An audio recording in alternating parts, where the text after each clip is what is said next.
Shalom Bapak Ibu Saudara yang dikasih Tuhan, bangkit dan bercahayalah. Hari ini saya mau mengajak kita kembali untuk renungan firman Tuhan yang saya ambil dari 1 Petrus pasal yang ketiga. Kita akan membaca mulai ayat yang ke-8 sampai dengan ayat yang ke-22. Saya akan mengajak kita untuk membaca khusus hari ini ayat yang ke-8 dan ayat yang ke-9 saja. Setelah itu saudara bisa membaca di rumah saudara masing-masing. Demikian firman Tuhan. Judul perikopnya adalah kasih dan damai. Dan akhirnya hendaklah kamu semua seia sekata, seperasaan, mengasihi saudara-saudara, penyayang dan rendah hati. Dan janganlah membalas kejahatan dengan kejahatan dan caci maki dengan caci maki. Tetapi sebaliknya hendaklah kamu memberkati, karena untuk itulah kamu dipanggil, yaitu untuk memperoleh berkat. Bapak Ibu Saudara yang dikasih Tuhan, Petrus dalam suratannya ini ingin nasihatkan kepada orang-orang percaya yang ada di perantauan, supaya mereka menjalani kehidupan yang penuh dengan kasih dan penuh dengan damai sejahtera. Bagaimana caranya? Firman Tuhan kasih tahu buat setiap kita bagaimana caranya supaya kita bisa menjalani kehidupan yang penuh dengan kasih dan penuh dengan damai, yaitu begini: supaya kita tidak membalas kejahatan dengan kejahatan, membalas caci maki dengan caci maki. Saya mengerti begini, bahwa dalam kehidupan kita akan selalu ada orang-orang yang kadang-kadang tidak sepandangan, sepaham dengan kita.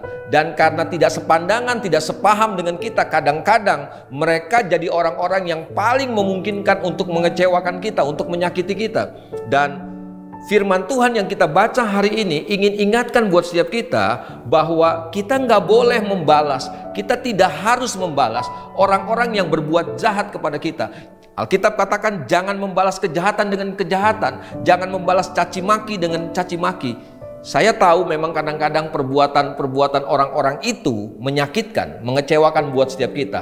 Tapi dengar baik-baik, daripada kita bingung, daripada kita sibuk memikirkan cara terbaik untuk membalas mereka, kenapa kita nggak berpikir sebaliknya seperti yang firman Tuhan ajarkan buat kita? Kenapa kita nggak mulai berpikir begini, bahwa bagaimana caranya saya bisa membalas kebaikan buat mereka yang sudah menyakiti saya, yang sudah mengecewakan saya? Firman Tuhan katakan begini, hendaklah kamu memberkati, karena untuk itulah kamu dipanggil. Bapak Ibu Saudara dikasih Tuhan, kita dipanggil untuk memberkati.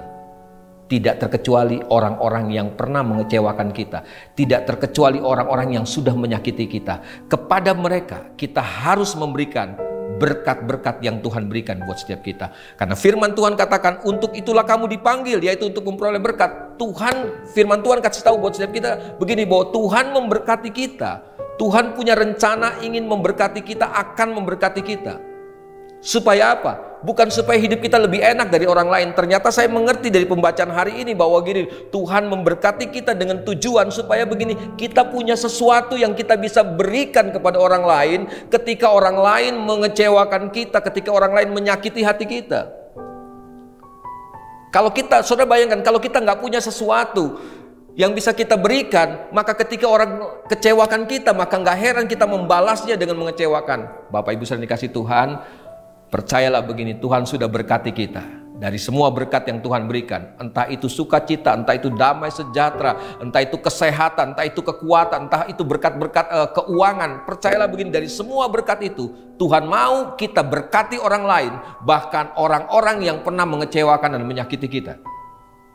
Tuhan sudah berkati saudara, kita dipanggil untuk menjadi berkat. Dari sini saya mengerti begini, kenapa Tuhan berkati kita? Supaya kita memiliki sesuatu yang kita bisa bagikan buat orang lain. Supaya akhirnya apa? Tuhan dipermuliakan.